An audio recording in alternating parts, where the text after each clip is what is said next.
हाय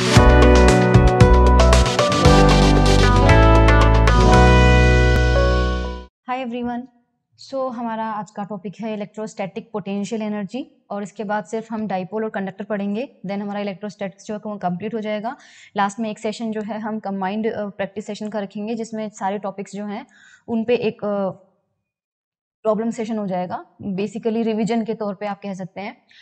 electrostatic potential energy में हमें बस 2-3 फॉर्मूले याद रखने हैं, और वो क्या है कि आपको डायरेक्टली समझना है बस इसकी डेफिनेशन क्या होती है एंड देन फॉर्मूला क्या है।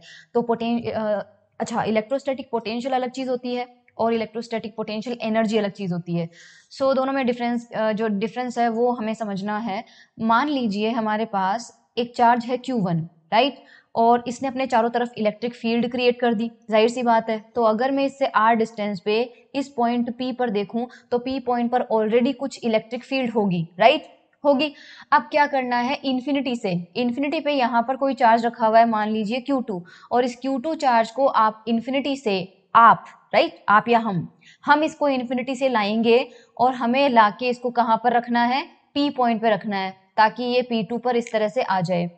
लेकिन इस P तक लाने में हमें Q1 ने जो इलेक्ट्रिक फील्ड लगाई है उसके अगेंस्ट, खिलाफ काम करना पड़ेगा, क्योंकि Q1 आपके पास पॉजिटिव चार्ज है, Q2 आपके पास नेगेटिव चार्ज है। ऑब्वियसली वहां पर रिपल्शन होगा, और ये Q1 नहीं चाहेगा कि Q2 वहां पर आए, लेकिन आप इसे जबरदस्ती उससे फाइट करके ला रहे हो। जब किसी चीज को अपोज करने के लिए फोर्स लगाया जाता है, जबरदस्ती आप उसको फोर्स लगा लगा के वहां पे ला रहे हो, तो आप कुछ वर्क कर रहे हो, और जितना भी हम वर्क कर रहे हैं वो वर्क एनर्जी में कन्वर्ट होगा, और वो जो एनर्जी होगी वो क्या होगी, इस Q2 की इलेक्ट्रोस्टैटिक पोटेंशियल एनर्जी होगी। कब? जब वो आपके पास P पर है, राइट। ये तो होता है पोटेंशियल एनर्जी की डेफिनेशन। तो वैसे डेफिनेशन के तौर पे हम क्या कहेंगे, इन्फिनिटी से किसी चार्ज को इलेक्ट्रिक फील्ड के अगेंस्ट फील्ड के किसी पॉइंट तक लाने में किया गया वर्क डन जो होगा, वो that will be equal to electrostatic potential energy, वो हमारी पोटेंशियल एनर्जी होगी।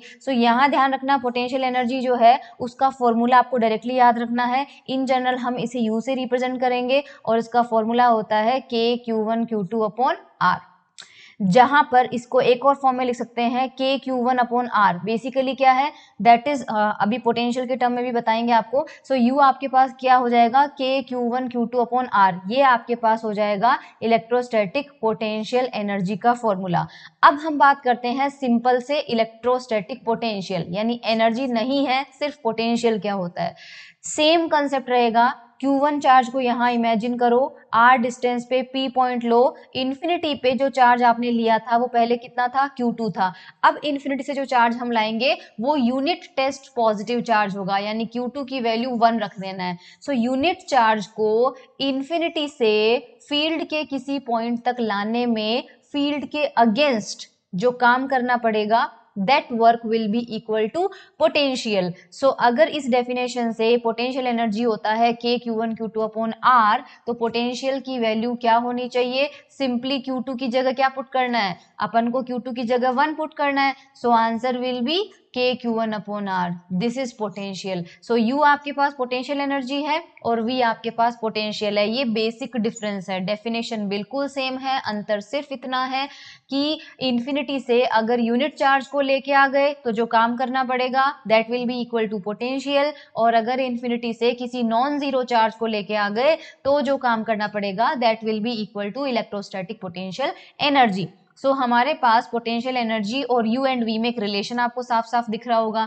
U can be written as, ये KQ1/R है, इसे आप V लिख सकते हो, और बाकी जो Q2 है उसको एज इट इज रहने दो। Potential energy is equals to Q into V। तो ये जो Q इंटू V होता है, अब मैं Q2 नहीं लिख रही हूँ, इन जनरल हम Q लिख सकते हैं इसको। हम Q चार्ज को अगर इन्फिनिटी से लेके आते हैं फील्ड के किसी पॉइंट तक, तो हमें कितना वर्क करना पड़ेगा, QV। QV is equals to W। ये जो W है यही एनर्जी के फॉर्म में स्टोर होता है। हमें ये दो फॉर्मूले ध्यान रखने हैं, एक तो U का फॉर्मूला, एक V का फॉर्मूला, एक U और V में आपस में जो रिलेशन होता है वो फॉर्मूला हमें ध्यान रखना पड़ेगा। एग्जाम्पल देखते हैं। एग्जाम्पल है, सपोज आपके पास एक सिस्टम दिया है जहां पे पॉइंट चार्ज है Q1 and Q2 and Q3। Okay, Q1 Q2 के बीच की डिस्टेंस है मान लीजिए R12, Q1 Q3 के बीच की डिस्टेंस है R13 और Q2 Q3 इसकी डिस्टेंस है R23। आपसे कहा गया है कि इस सिस्टम की इलेक्ट्रोस्टैटिक पोटेंशियल एनर्जी कितनी होगी। तो सबसे पहले आप क्या करेंगे, हमेशा इमेजिन ये करना है कि आप जब इन्फिनिटी से चार्ज ला रहे थे तो आप एक एक करके चार्ज ला रहे थे, एक साथ नहीं लाओगे। ये बहुत इंपॉर्टेंट पॉइंट है। तो आप एक एक करके चार्ज लाओगे।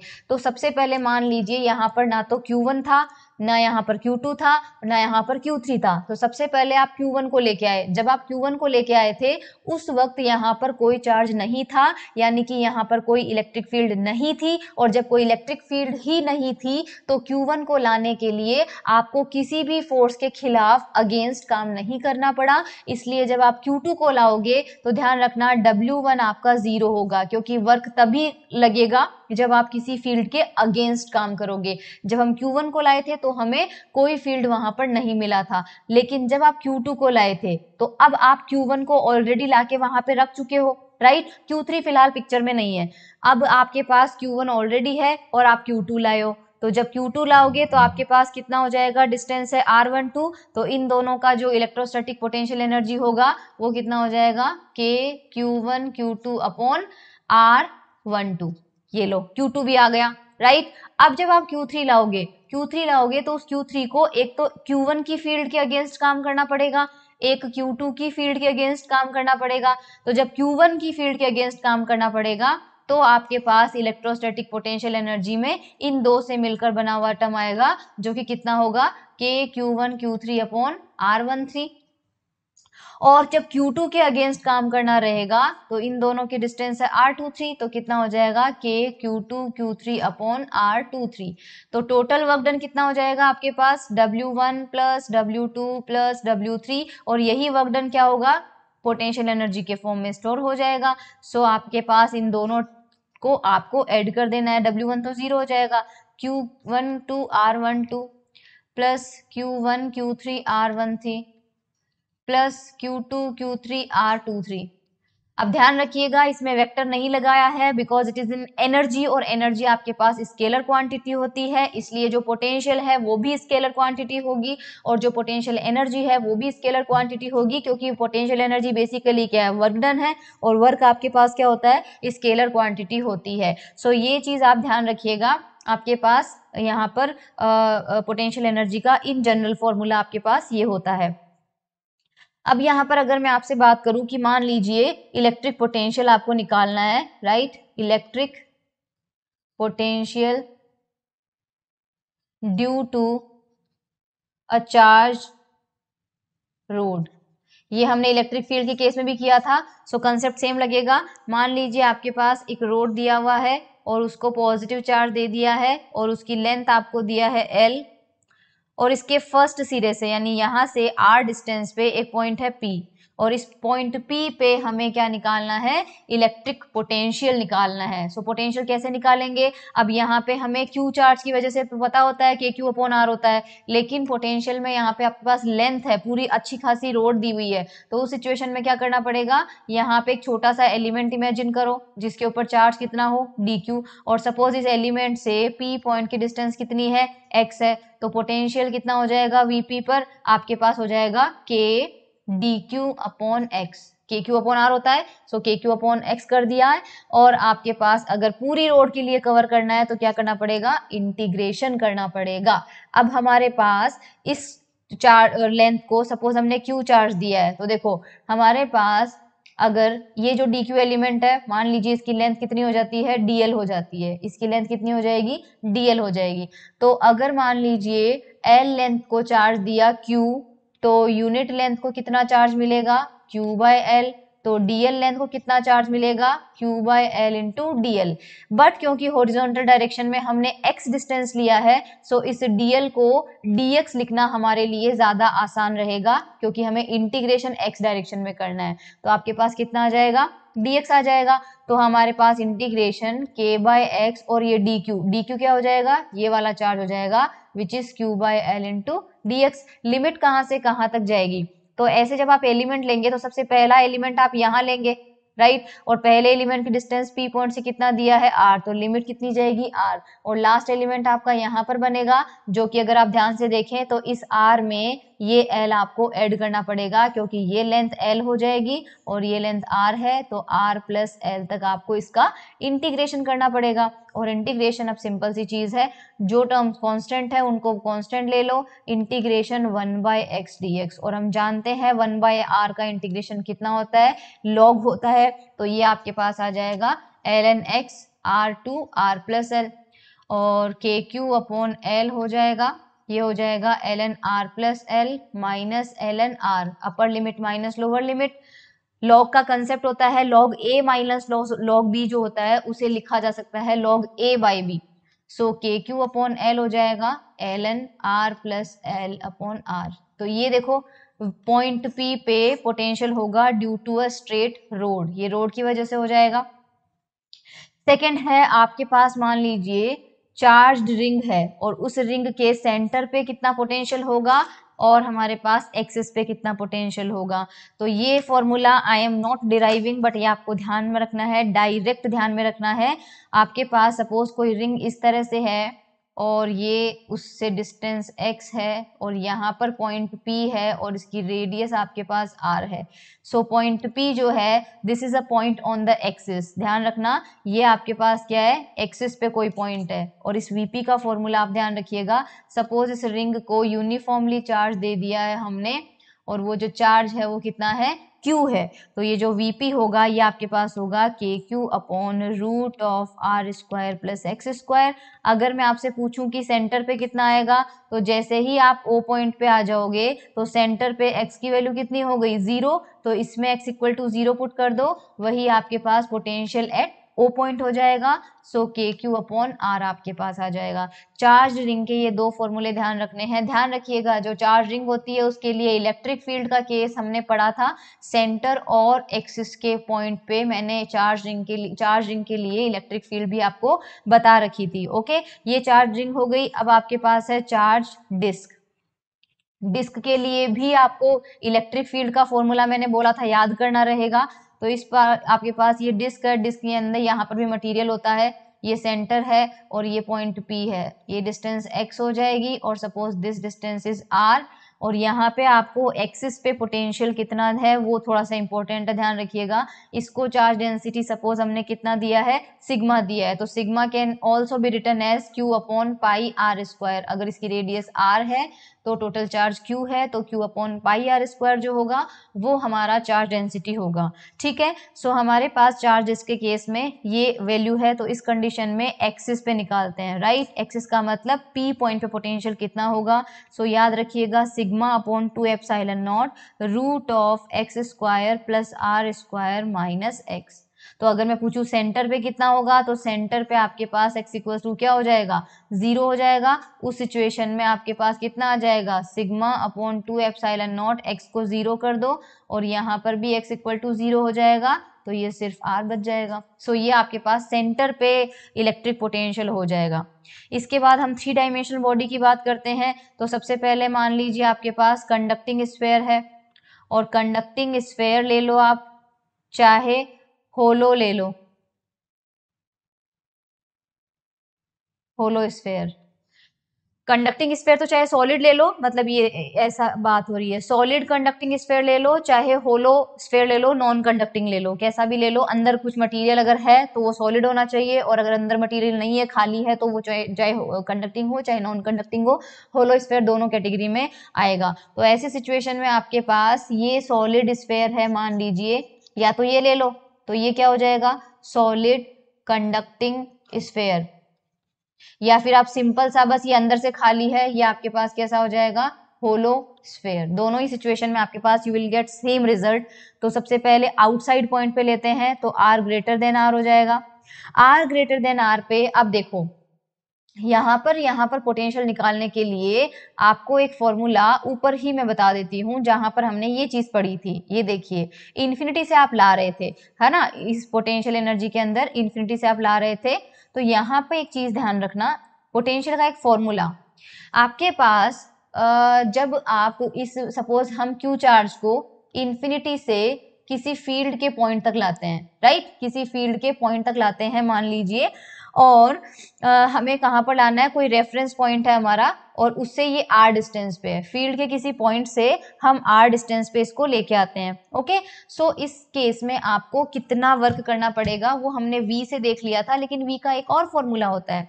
हम जानते हैं सपोज यहाँ पर इलेक्ट्रिक फील्ड ऑलरेडी प्रेजेंट है, ये इलेक्ट्रिक फील्ड किसी दूसरे चार्ज की वजह से हो सकती है, किस चार्ज की वजह से है हमें मतलब नहीं है, हमें सिर्फ E का पता है। सो आप बताइए जब Q चार्ज होता है उसको जब E इलेक्ट्रिक फील्ड में लाते हैं तो ये E इलेक्ट्रिक फील्ड उस Q चार्ज पे कितना फोर्स लगाती है, वो लगाती है Q into E, right, Q into E लगाएगी।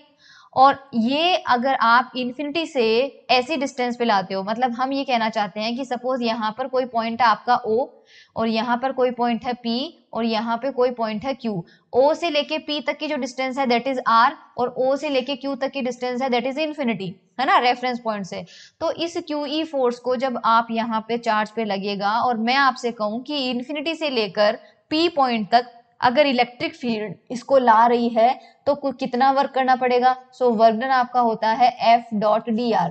मैंने इंटीग्रेशन किया है क्योंकि छोटे छोटे पाथ हमें लेना है, सब में वर्क निकालना है, सबको ऐड करना है, तो इंटीग्रेशन F.dr होता है।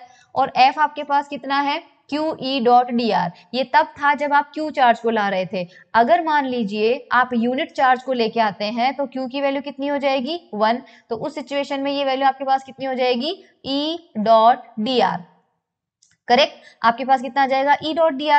तो वर्क डन आपके पास इतना होगा, लेकिन इसमें आपने क्या लिया है, फोर्स की वैल्यू Q इंटू E ली है, जबकि हमें जो फोर्स अप्लाई करना होता है वो इलेक्ट्रिक फील्ड के अगेंस्ट करना होता है। सो अगर इलेक्ट्रिक फील्ड के अगेंस्ट करना है तो इस F की जगह हमें माइनस F रखना होगा, क्योंकि इलेक्ट्रिक फील्ड जिस दिशा में उसको ले जाना चाहेगा हम उसको उसके अगेंस्ट लाना चाहेंगे, इलेक्ट्रिक फील्ड के अगेंस्ट हमें लाना है। तो जितना फोर्स इलेक्ट्रिक फील्ड लगा रही है हमें उतना ही फोर्स लगाना पड़ेगा, इसलिए हमें यहाँ पर माइनस का QE अप्लाई करना पड़ेगा। सो हमारा जो वर्क डन आएगा वो कितना आ जाएगा, माइनस का E.dr हमारे पास आ जाएगा, that will B W, right. और लिमिट कहां से कहां तक जाएगी, शुरुआत करा था हमने इन्फिनिटी से, पहुंचे कहां पर हम R से। तो पोटेंशियल का एक फॉर्मूला ये ध्यान रखिएगा, पोटेंशियल का फॉर्मूला होता है minus infinity to R E.dr, जो कि हम यहाँ पर डायरेक्टली यूज करने वाले हैं। वैसे ये जो मैंने अभी बताया ये थोड़ा सा मैं आगे बताने वाली थी, क्योंकि इसके अंदर बहुत सारे कंसेप्ट यूज समझना है अपन को, उस एक फॉर्मूले में बहुत सारे कंसेप्ट समझना है।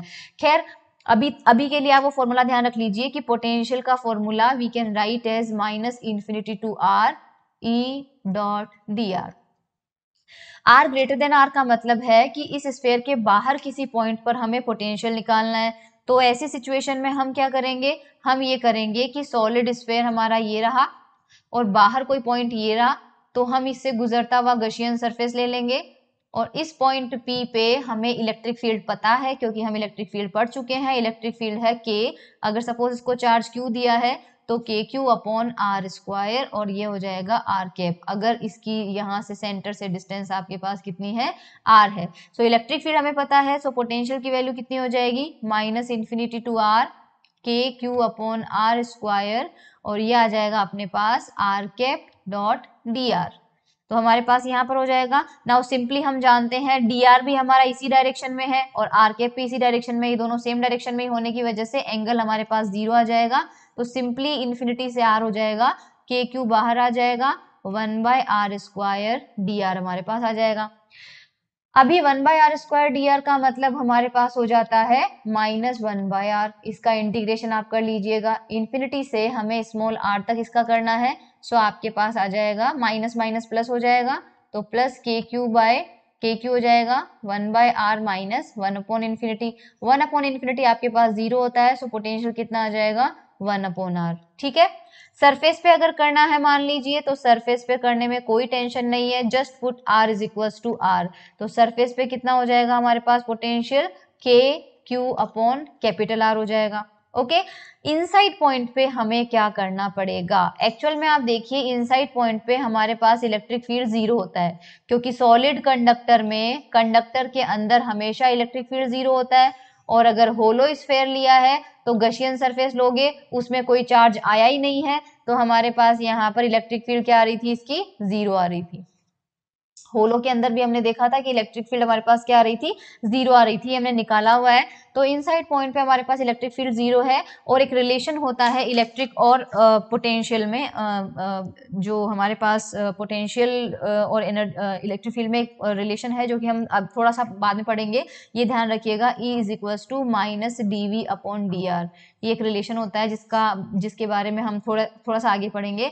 तो अगर इलेक्ट्रिक फील्ड 0 है तो आपके पास V की वैल्यू क्या हो जाती है, कांस्टेंट हो जाती है। क्यों? क्योंकि dV बाई dr आपके पास क्या रहेगा, 0, और किसी फंक्शन का डिफरेंशिएशन अगर 0 होता है तो इसका मतलब वो फंक्शन कैसा होता है, कांस्टेंट। तो आपके पास V कांस्टेंट हो जाएगा, तो सरफेस पे जो पोटेंशियल है वही आपके पास अंदर रहेगा, यानी V की वैल्यू KQ बाई R ही रहेगी इनसाइड पॉइंट पर। ध्यान रखना, इनसाइड आपके पास potential KQ upon capital R होगा, क्योंकि जो सरफेस पे पोटेंशियल है वही अंदर तक रहेगा, ये आपके पास चेंज नहीं होगा। ये हमारे पास था कंडक्टिंग सॉलिड स्फीयर के बारे में। अगर हमारे पास नॉन कंडक्टिंग सॉलिड स्फीयर है तो उस कंडीशन में सिचुएशन क्या होगी, तो नॉन कंडक्टिंग के लिए सबसे पहले आउटसाइड पॉइंट पे देखो, तो आउटसाइड पॉइंट पे हमारे पास E की वैल्यू कितनी होती है, KQ upon R square R के। तो सेम ऊपर वाला रिजल्ट ही कॉपी करेंगे, तो V आउटसाइड हमारे पास आ जाएगा KQ अपॉन R। ये स्केलर, ध्यान रखना ये वेक्टर होता है और ये आपके पास स्केलर होता है क्योंकि ये वर्क डन होता है। सरफेस पे आपके पास सेम रिजल्ट है, V सरफेस हमारे पास आ जाएगा KQ अपॉन कैपिटल R। इस केस में इनसाइड पॉइंट पर हमें थोड़ी सी दिक्कत आएगी, सो R लेस देन R में देखो क्या होगा, हमारा पास सॉलिड स्फीयर ये रहा, तो गशियन सरफेस क्या करना पड़ेगा, इस बार अंदर लेना पड़ेगा, गशियन सरफेस अंदर। तो हमारे पास जो एक्चुअल स्फीयर है वो तो R रेडियस का है और उसके अंदर पूरे वॉल्यूम में हमने कितना चार्ज भरा हुआ है, Q चार्ज भरा हुआ है, जबकि पोटेंशियल हमें चाहिए स्मॉल r पे, राइट, इस पॉइंट पे चाहिए हमें P पॉइंट पे। तो इस बार सिचुएशन क्या है कि बाहर इलेक्ट्रिक फील्ड अलग होती है, अंदर इलेक्ट्रिक फील्ड हमने देखा था कि अलग होती है। तो ऐसी सिचुएशन में हमें पता है कि इलेक्ट्रिक फील्ड जो आउटसाइड नॉन कंडक्टिंग होती है वो तो simply KQ upon R square होती है, लेकिन जो इनसाइड होती है वो हमारे पास होती है KQ R upon capital R cube. तो ये हमारे पास आउट और इन इलेक्ट्रिक फील्ड डिफरेंट है, इसलिए जब हम पोटेंशियल निकालेंगे तो पोटेंशियल का फॉर्मूला हम लगाएंगे माइनस इन्फिनिटी से, हमें R डिस्टेंस तक आना है और वो आपके पास है E डॉट dr। तो बिकॉज इलेक्ट्रिक फील्ड हमारे पास दो अलग अलग है, इसलिए हम क्या करेंगे, देखो पहले हमें इन्फिनिटी से सरफेस तक आना है, राइट, और सरफेस तक जब तक आएंगे अपन तब तक हम कहाँ पर हैं, हम आउट पे हैं, माइनस फिर हम R से लेके स्मॉल r तक, मतलब यहाँ सरफेस से लेकर केवल अंदर तक आएंगे और स्मॉल r तक रुक जाएंगे, और तब हम इलेक्ट्रिक फील्ड का फॉर्मूला कौन सा लगाएंगे, इन वाला लगाएंगे। तो हमारे पास आ जाएगा माइनस इन्फिनिटी से R, तब तो हम लेंगे KQ अपॉन R स्क्वायर और dr हो जाएगा, और फिर हम R से R पे आएंगे तो हम KQ R upon R cube और dr पे आ जाएंगे। अब देखिए आप, माइनस यहाँ पे KQ कॉमन आ जाएगा, 1 अपॉन R स्क्वायर का इंटीग्रेशन होता है 1 अपॉन R, और कैपिटल R की लिमिट पुट करेंगे तो 1 upon R minus 1 upon infinity हो जाएगा, और जिससे आपको मिलेगा 1 अपॉन R, जो कि आप देख लीजिएगा ऊपर इंटीग्रेशन कर रखा है। इसका इंटीग्रेशन समझा देती हूँ, ये जो टर्म कांस्टेंट है वो तो कांस्टेंट ले लिया, यहाँ पे क्या बचा आपके पास, सिंपली R dr बचा है, R dr का इंटीग्रेशन कितना हो जाता है, R स्क्वायर हो जाता है, और लिमिट आपके पास इस तरह से है तो यहाँ पर हो जाएगा माइनस KQ अपॉन R हो जाएगा और minus KQ upon R cube रहेगा। लिमिट पुट करने से ये आपको मिलेगा R square minus capital R square, इस तरह से मिल जाएगा। और अब इसको minus KQ upon R minus KQ R square upon R cube plus KQ, और ये देखो R स्क्वायर और R क्यूब है तो कैंसिल आउट होके आपके पास कितना मिल जाएगा, R स्क्वायर, इस तरह से आपके पास मिल जाएगा। ठीक है, ये हमारे पास यहाँ पर मिल जाता है। तो अच्छा सॉरी, मैंने यहाँ पर इसका इंटीग्रेशन गलत किया है, R dr का इंटीग्रेशन होता है R स्क्वायर बाई 2, तो यहाँ पे भी आपके पास 2 लगेगा, यहाँ पे भी आपके पास 2 लगेगा। ओके, तो यहाँ पर भी आपके पास 2 लगेगा, यहाँ पर भी आपके पास 2 लगेगा। अब ये देखो फर्स्ट और लास्ट टर्म, ये और ये है ना, ये KQ बाई R माइनस का है और ये माइनस प्लस का KQ बाई 2R है, इसको थोड़ा सा सॉल्व करेंगे तो वी विल गेट माइनस में KQ अपॉन 2R, तो हमें यहाँ से मिल जाएगा, और माइनस का KQ R square upon 2R cube यहाँ से हमें मिल जाएगा। कॉमन क्या क्या आ रहा है हमारे पास देख लीजिए एक बार, KQ हमारे पास यहाँ पर हम कॉमन ले लेते हैं, सो इन दैट सिचुएशन हमारे पास ये कितना आंसर हो जाएगा, देखो इसको थोड़ा सा, हमने शायद एक इंटीग्रेशन में minus plus, okay okay okay okay, just a minute, yes, यहाँ पे देखिए ये 1/r² dr का इंटीग्रेशन होता है -1/r, राइट, -1/r होगा और उसमें हम लिमिट पुट करेंगे इन्फिनिटी से r, तो वो हमें मिलेगा -1/r प्लस 1/∞, फिर ये आ जाएगा 0, तो यहाँ पे माइनस होगा जिसकी वजह से ये वाला साइन हमारे पास क्या हो जाएगा, प्लस आ जाएगा। Yes, this will get, we will get plus, और यहाँ पे हमारे पास प्लस होने की वजह से फिर ये थोड़ा सा हमें, यस, यहाँ पे हमें थोड़ा सा वापस करना पड़ेगा, ये माइनस वाला टर्म तो सेम हमारे पास, ओके। सो यहाँ पे KQ/R हो रहा है और यहाँ पे KQ/2R हो रहा है, तो 1 + 1/2 कितना होता है, 3/2 होता है, तो 3KQ/2R ये हमें मिलेगा। अब यहाँ से अगर हम यहाँ पर कॉमन क्या ले रहे हैं, KQ/ मान लीजिए 2R³ कॉमन ले लेते हैं, तो जो टर्म हम कॉमन लेते हैं उससे डिवाइड होता है, तो KQ से KQ कैंसिल आउट हो जाएगा, 2 से 2 कैंसिल आउट हो जाएगा, लेकिन हमारे पास यहाँ पर क्या बचेगा, 3 बचेगा, और हमने R³ कॉमन लिया है, जबकि यहाँ पर सिर्फ R है, तो हमें R² मल्टीप्लाई करना पड़ेगा और यहाँ पे हमारे पास बनेगा R²। Yes, this is the potential inside point पर पोटेंशियल आपके पास ये होता है। अगर मैं पूछूं सेंटर पे कितना होगा, तो सेंटर का देखो, सेंटर पे आपके पास स्मॉल r की वैल्यू 0 हो जानी चाहिए, और जब आपके पास सेंटर की वैल्यू 0 हो जाएगी तो आपके पास KQ/2R³ और यहाँ बचेगा 3R², क्योंकि ये R² तो 0 हो चुका है। इन दैट सिचुएशन आपके पास कितना आंसर आ रहा है, 3/2 KQ/R। बहुत इंपॉर्टेंट रिजल्ट है सेंटर का और इसका। सो ये हमारे पास कंडक्टिंग स्फेयर जो है उनके पोटेंशियल्स हो चुके हैं। सो जितने भी वेल नोन हमारे पास डिस्ट्रीब्यूशंस होते हैं उनकी वजह से हम पढ़ चुके हैं। अब हम देखो पढ़ेंगे एक बहुत इंपॉर्टेंट पार्ट, कंसेप्चुअल क्वेश्चन बहुत बनते हैं इस टॉपिक से। हमारे पास मान लीजिए इलेक्ट्रिक फील्ड की एक लाइन है, इस तरह से कोई इलेक्ट्रिक फील्ड की लाइन दी हुई है, राइट, ए पॉइंट से स्टार्ट हो रही है और बी पॉइंट की तरफ जा रही है, और ये जो एरो है वो बता रहा है कि इलेक्ट्रिक फील्ड जो है वो ए से बी की तरफ है, लेकिन हर पॉइंट पे इलेक्ट्रिक फील्ड की डायरेक्शन चेंज हो रही है, क्योंकि टेंजेंट अगर आप ड्रॉ करोगे तो वो चेंज हो जाएगा। ए पॉइंट पे पोटेंशियल मान लीजिए कितना है VA, और बी पॉइंट पे पोटेंशियल कितना है VB।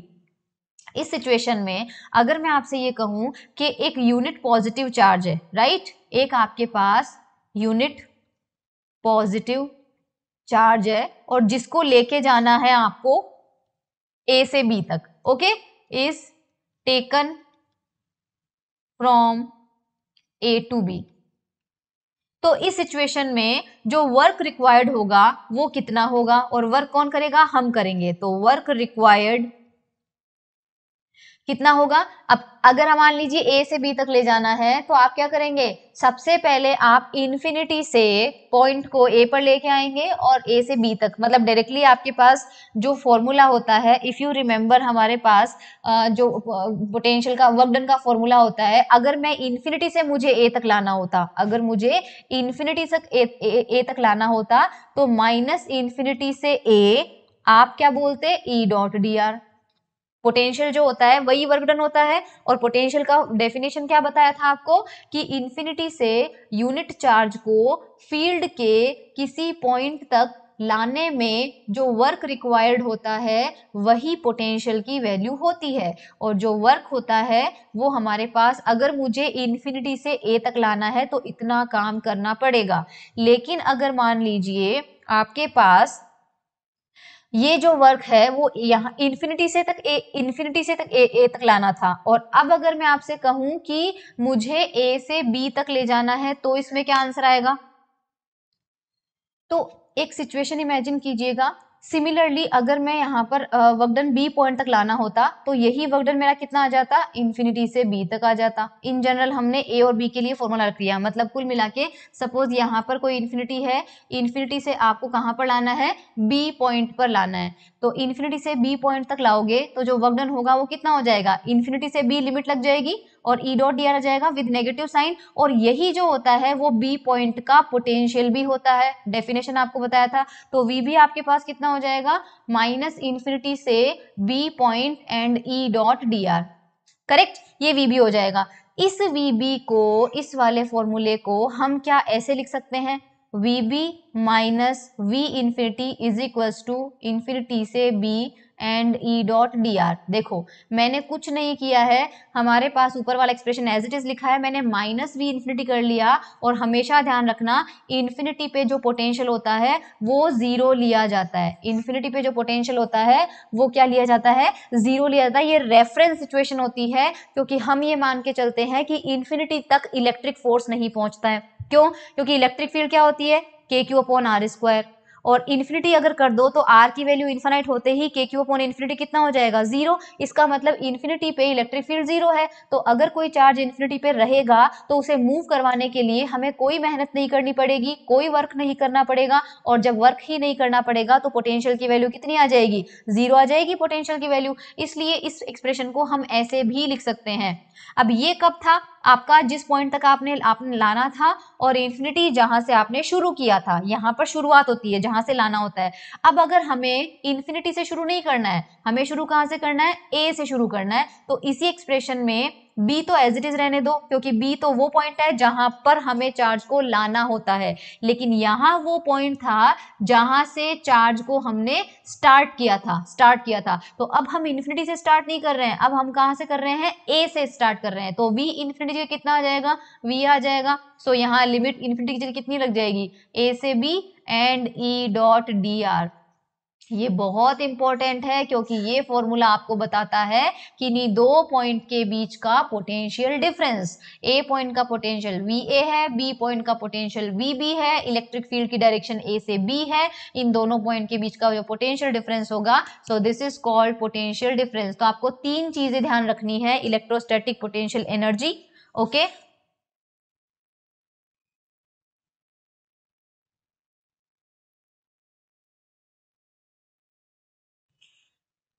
दो चीजें आपको ध्यान रखनी है, right. I guess it is clear to you now कि हमें यहाँ पर पोटेंशियल डिफरेंस आपको ध्यान रखना है, पोटेंशियल एनर्जी आपको ध्यान रखनी है, सिंपल पोटेंशियल आपको ध्यान रखना है।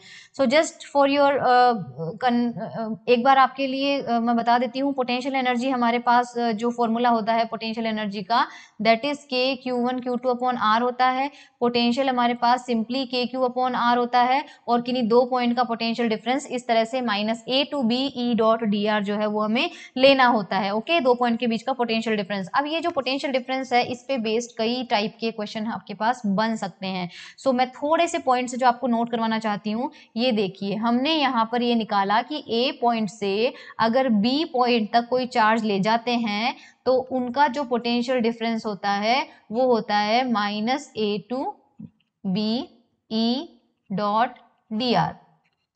अब ये पोटेंशियल में ये जो पोटेंशियल डिफरेंस है हमें पता है ये क्या है, वर्क डन ही तो है, right. This is nothing but work done. लेकिन ये वर्क हमें, क्योंकि आगे नेगेटिव साइन लगा हुआ है, so this is the work done by external agent. External agent against electric field, ये इलेक्ट्रिक फील्ड के अगेंस्ट किया गया काम है। तो अगर मैं आपसे पूछूं कि एक्सटर्नल एजेंट से काम ना करवा के अगर मैं यही चाहती कि मैं काम नहीं कर रही, मैं तो बस चार्ज को लाके क्यू पे ए पर छोड़ दूंगी, अब इलेक्ट्रिक फील्ड की जो मर्जी हो वो उसे वहां ले जाए। और इलेक्ट्रिक फील्ड किस डायरेक्शन में है, ए से बी डायरेक्शन में है। हमें पता है कि जो टेस्ट चार्ज हमने लिया है वो पॉजिटिव चार्ज है। अगर आप किसी पॉजिटिव चार्ज को ए पॉइंट पे रखोगे तो वो पॉजिटिव कहां पर जाएगा, वो जिस डायरेक्शन में इलेक्ट्रिक फील्ड है उसी डायरेक्शन में आगे चला जाएगा, क्योंकि पॉजिटिव चार्ज पे जो फोर्स लगाती है इलेक्ट्रिक फील्ड वो कितना होता है, प्लस क्यू ई होता है। और इस फोर्स की डायरेक्शन वही होती है जो इलेक्ट्रिक फील्ड की डायरेक्शन होती है। और इलेक्ट्रिक फील्ड आपकी है ए से बी, तो चार्ज आपका जाएगा ए से बी में। तो work done by external agent तो हमें मिल गया। इसका मतलब अगर हमें खुद एक्सटर्नली काम नहीं करवाना है लेकिन हम चाहते हैं कि इलेक्ट्रिक फील्ड काम कर दे, so work done by electric field in moving charge, positive charge जो कि यूनिट है ध्यान रखना, moving charge from A to B. अगर ए टू बी हम इलेक्ट्रिक फील्ड के अगेंस्ट नहीं ले जा रहे हैं बल्कि इलेक्ट्रिक फील्ड खुद ले जा रहा है, तो work done by electric field in moving positive charge from A to B, वो वर्क डन कितना होगा, वो वर्क डन मैं यहां से सिर्फ सिंपली क्या कर दूं, वो मैं वर्क डन यहां पे कर देती हूँ V B minus V A. ये पोटेंशियल आ रहा था हमारा, वी बी माइनस वी आ रहा था। अब आपका कितना हो जाएगा, इसका नेगेटिव लेना है आपको, करेक्ट। ये वो देखो Vb माइनस वी आपका कौन सा वर्क डन था, अगर Vb माइनस वी आपका कौन सा वर्क डन था, work done by external agent. अगर अपन को चाहिए work done by electric field तो हमें एक नेगेटिव साइन और लगाना पड़ेगा, क्योंकि यहाँ पे नेगेटिव तभी हटेगा जब दोनों साइड में आप नेगेटिव साइन से मल्टीप्लाई कर देते हो। तो यहाँ पर क्या आ जाएगा, पॉजिटिव आ जाएगा, और यहाँ पर क्या है, VB माइनस VA की जगह क्या हो जाएगा, VA माइनस VB हो जाएगा। सो ये जो वर्क डन है अब वो कितना हो जाएगा, VA माइनस VB। तो ध्यान रखना, अगर इलेक्ट्रिक फील्ड A से B तक लेके जाती है यूनिट चार्ज को, तो कितना काम करना पड़ेगा उसको, VA माइनस VB काम करना पड़ेगा। इस सिचुएशन में अगर मान लीजिए आपका VB is less than VA, तो इसका मतलब वर्क डन की वैल्यू आपके पास आ रही है पॉजिटिव, क्योंकि VB छोटा नंबर है, VA बड़ा नंबर है, तो आपके पास W आ रहा है पॉजिटिव। इसका मतलब electric field will do some work, ये रियल में कुछ काम करेगी। और अगर ये रियल में कुछ काम करेगी और A को B से लेकर A को B से A को B तक लेके जा रही है, तो इसका मतलब इलेक्ट्रिक फील्ड वाकई में कुछ काम करके A से B तक लेके जा रही है। सो वर्क डन आपके पास पॉजिटिव होने का मतलब है कि जो चार्ज है, चार्ज हैज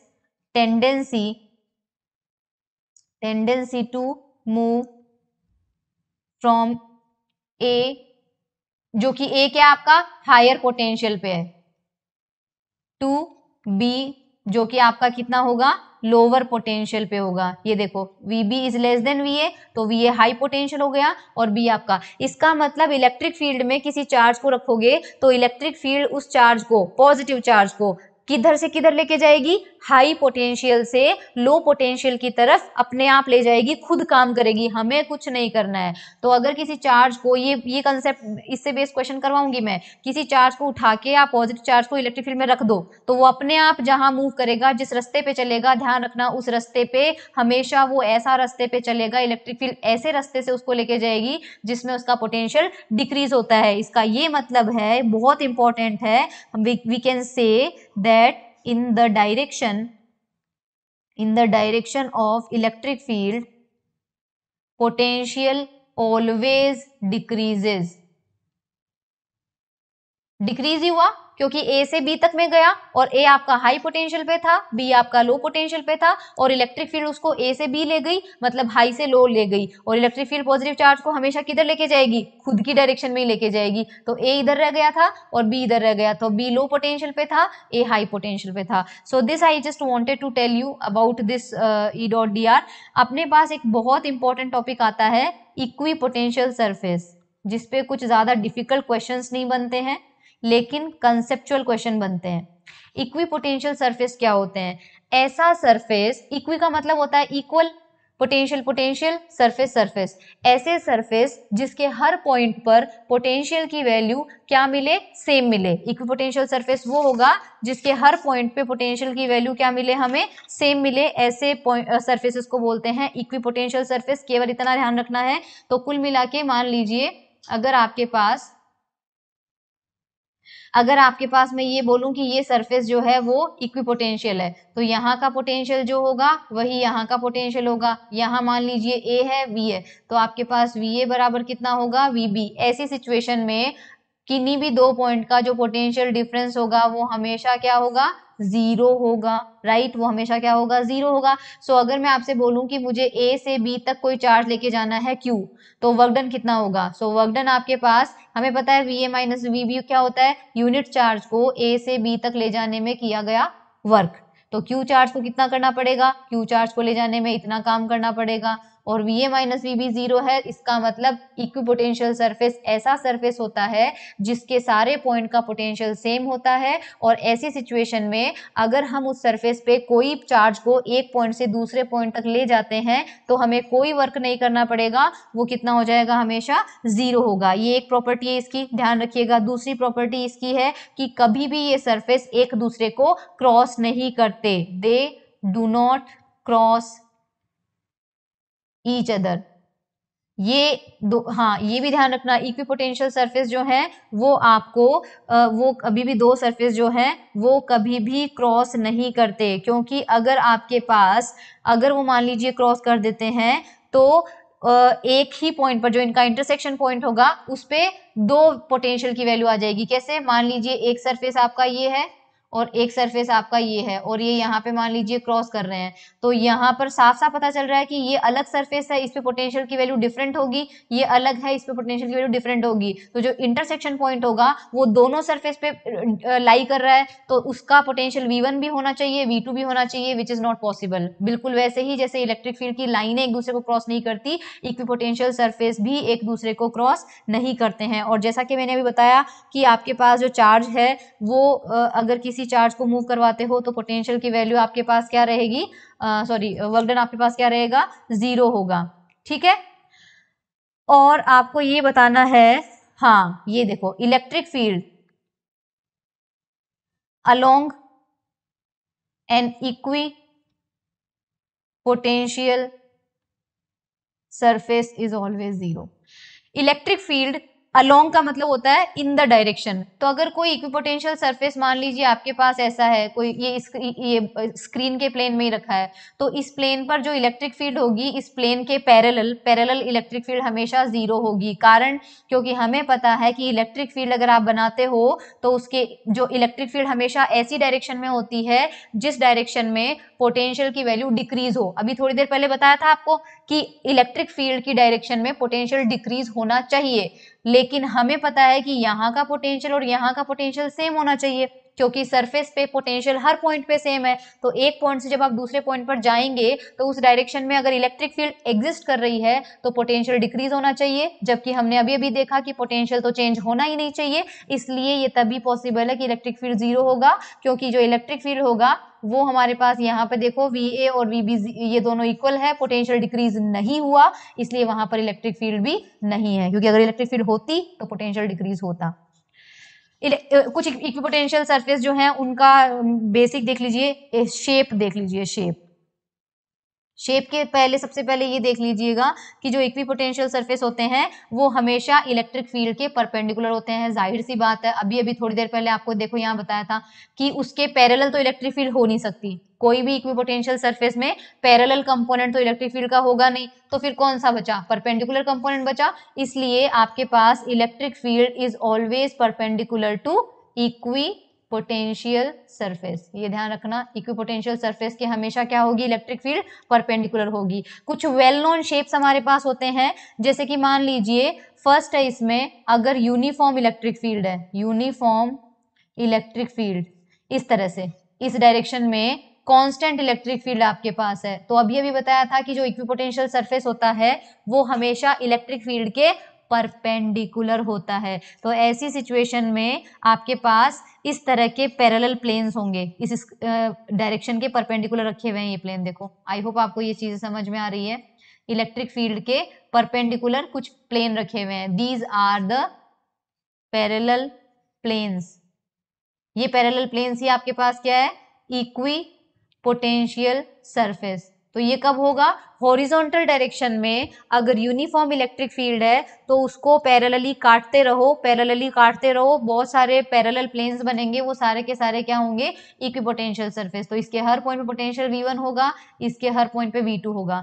सेकंड आपके पास है कि मान लीजिए एक पॉइंट चार्ज अगर रखा है, तो हमें पता है हमें चारों तरफ इसके ऐसा सरफेस बनाना है जिसपे पोटेंशियल सेम रहे। हम जानते हैं पोटेंशियल स्केलर क्वांटिटी होती है और उसका फॉर्मूला कितना होता है, KQ/R। तो R को सेम रखते हुए कितने आपको पोटेंशियल मिलेंगे, तो अगर मैं R रेडियस का एक सर्कल या स्फेयर ड्रॉ कर देती हूँ, देखो स्फेयर ड्रॉ करो तो इस स्फेयर के हर पॉइंट पे पोटेंशियल क्या है, सेम मिलेगा, क्योंकि Q सबके लिए सेम है और R भी सबके लिए सेम हो जाएगा। लेकिन इसके अंदर अगर आप एक सरफेस बनाएं, इसके बाहर अगर आप सरफेस बनाएं, ये भी इक्विपोटेंशियल सरफेस है, ये भी इक्विपोटेंशियल है, ये भी इक्विपोटेंशियल है, बट इन तीनों का पोटेंशियल अलग अलग होगा। ये V1 पे होगा, ये V2 पे होगा, ये V3 पे होगा। सो V1 वाला जो सरफेस है उसके किसी भी पॉइंट पे चले जाओ पोटेंशियल V1 ही होगा, V2 के किसी पॉइंट पे चले जाओ V2 ही होगा। तो यहाँ पे आपके पास अगर पॉइंट चार्ज के लिए पूछा जाए क्वेश्चन में कि एक पॉइंट चार्ज के इक्विपोटेंशियल सरफेस कैसे दिखते हैं, तो आपको बताना पड़ेगा स्फेरिकल सरफेस होंगे for point charge. Point charge आपके पास कैसा होगा, सॉरी पॉइंट चार्ज के लिए कैसा होगा U। सिमिलरली अगर आपके पास लाइन चार्ज दिया हो, लाइन चार्ज, ध्यान रखना लाइन चार्ज, तो लाइन चार्ज इस तरह से सपोज राइट, और यहाँ पे हमने पॉजिटिव चार्ज रख रखा है, तो इसके लिए पोटेंशियल की वैल्यू क्या होगी। तो हमें यहाँ पर पता था कि अगर लाइन चार्ज आपके पास होती है तो उसके लिए आपको ध्यान रखना है इसके चारों तरफ सिलेंडर बनाते रहो अलग अलग रेडियस के, अलग अलग रेडियस के सेम लेंथ के, सेम लेंथ सबकी सेम होनी चाहिए लेकिन रेडियस सबकी डिफरेंट होनी चाहिए। ये देखो अलग अलग इसका ये आपके पास R1 हो जाएगा, इसका आपके पास R2 हो जाएगा। सो इस पूरे सिलेंड्रिकल सरफेस पे पोटेंशियल की वैल्यू सेम रहेगी, बिकॉज हमने देखा था कि आपके पास जो लाइन चार्ज की वजह से इलेक्ट्रिक फील्ड आती है वो कितनी आती है 2k लैम्डा अपॉन r। सो 2k लैम्डा तो कांस्टेंट है, r पे ही डिपेंड कर रहा है, तो आपके पास क्या होता जाएगा यहाँ पे R1 का सिलेंडर बना दिया R2 का, तो इस R1 के पूरे सिलेंडर के ऊपर कोई सा भी पॉइंट अगर आप लोगे तो सारे पॉइंट जो है सेंटर से कितनी डिस्टेंस पे होंगे, R1 डिस्टेंस पे होंगे। तो लाइन चार्ज के लिए क्या होंगे आपके पास सिलेंड्रिकल शेप के इक्विपोटेंशियल सरफेस होंगे। बस आपको ये तीन ही ध्यान रखना है, तीन ही ध्यान रखना है। ओके, लास्ट आपको एक फॉर्मूला बताया था ग्रेडियंट ऑफ इलेक्ट्रिक फील्ड, ध्यान रखना इलेक्ट्रिक पोटेंशियल ग्रेडियंट या ग्रेडियंट इन जनरल जो ग्रेडियंट होता है वो हमारे पास इलेक्ट्रिक फील्ड और पोटेंशियल को रिलेट करता है। So there is a formula E is equals to minus del operator V। ये जो डेल ऑपरेटर होता है इसका फॉर्मूला होता है I cap del by del x plus J cap del by del y plus K cap del by del z। ये ध्यान रखिएगा, ये आपके पास होता है डेल ऑपरेटर, डेल ऑपरेटर इसको बोलते हैं, और V आपके पास पोटेंशियल है और E आपके पास इलेक्ट्रिक फील्ड है। सो इस फॉर्मूले को अप्लाई कैसे करना होता है, एक छोटा सा फॉर्मूला देख लो। जैसे सपोज मान लीजिए आपको V की वैल्यू दे दी गई है -5x plus 3y plus √15z और आपसे पूछा जाता है कि इलेक्ट्रिक फील्ड कितना होगा, तो सिंपली आपको लगाना है E is equals to minus del by del x plus J cap del by del y plus K cap del by del z, और यहाँ पर V आता है, V की जगह आप रखेंगे -5x plus 3y plus √15z।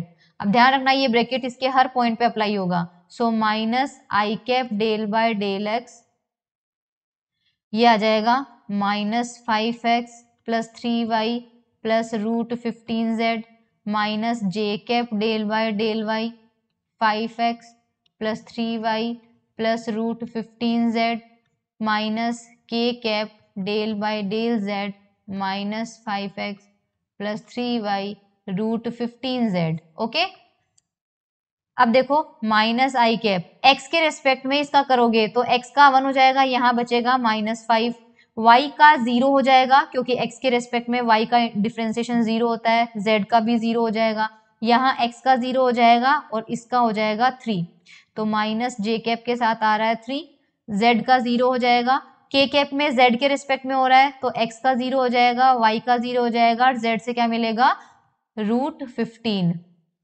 तो ये आपके पास इलेक्ट्रिक फील्ड आ जाएगा। देखिए यहाँ पे आपने को मिल जाएगा 5i minus 3j minus √15 times k। ऐसी सिचुएशन में ये इलेक्ट्रिक फील्ड वेक्टर क्वांटिटी में है, मैग्नीट्यूड अगर पूछा जाए तो root of x component square plus y component square plus z component square, तो 5 का स्क्वायर 25, 3 का स्क्वायर 9, √15 का आपके पास आ जाएगा 15 विच इज √49 और ये आ जाएगा 7, जो भी इसकी यूनिट है, मान लीजिए वोल्ट पर मीटर हो या न्यूटन पर कूलम हो, तो आपके पास मैग्नीट्यूड आ जाएगा 7 और वेक्टर फॉर्म में इलेक्ट्रिक फील्ड आ जाएगा ये। तो ये इस तरह के ग्रेडियंट वाले जो क्वेश्चन है, ग्रेडियंट वाले क्वेश्चन में और बनता ही नहीं है, सिर्फ V देके आपको E पूछा जा सकता है, बस इसी टाइप का क्वेश्चन आपके पास आएगा।